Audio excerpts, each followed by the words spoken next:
अस्सलाम वालेकुम everyone, this is D3 exercise 7C question number 5 हम कर रहे हैं इसका। ये एक स्पीड टाइम ग्राफ दिया हुआ है। स्पीड आपकी 14 मीटर पर सेकंड है। टाइम आपका है 0, 30, 60, 90, 120 और ये पॉइंट ए, पॉइंट बी और ये पॉइंट सी हमारे पास है। रिक्वायरमेंट पढ़ लेते हैं। पहले रिक्वायरमेंट क्या है, कहते हैं state what the gradient O A represent. ये क्या रिप्रेजेंट शो कर रहा है, ये क्या, ये एक्सीलरेशन शो कर रहा है। गाड़ी आपकी स्पीड अप हुई है, एक्सीलरेशन बिटवीन, हमारे पास दो टाइम है, बिटवीन 0 एंड 30 सेकेंड्स, ठीक है, बिटवीन 0 सेकेंड एंड 30 सेकेंड, बस इसमें इतना ही लिखना है। पार्ट 2 कहते हैं find the speed of the car when time is 15 seconds.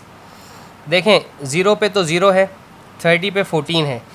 ये बिल्कुल स्ट्रेट लाइन ग्राफ है, यानी कि जैसे जैसे आपकी स्पीड बढ़ती गई वैसे वैसे टाइम बढ़ता गया, वैसे वैसे आपकी स्पीड भी बढ़ती गई। अब अगर 30 का हाफ़ करेंगे तो ऑब्वियसली आपकी स्पीड का भी हाफ़ हो जाएगा। 30 का हाफ़ वो 15, तो 14 का हाफ़ भी क्या हो जाएगा, 7।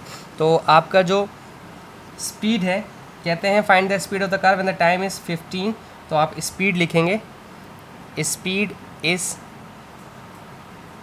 14, तो 14 का हाफ़ हो जाएगा 7 मीटर पर सेकेंड, ठीक है, when T time is equals to 15 second, ठीक है ना। क्योंकि आपने 30 सेकेंड पे 14 मीटर पर स्पीड पर थे, जब आपने 30 का हाफ़ किया 15, तो ऑब्वियसली इसका भी हाफ़ हो गया, क्योंकि ग्रेजुअली बढ़ा है, एक्सीलरेट यूनिफॉर्म है, साथ साथ टाइम के साथ साथ आपकी स्पीड भी बढ़ रही है, ठीक है। आई होप आपको समझ आया हो। Thank you so much for watching my channel. अल्लाह हाफिज़।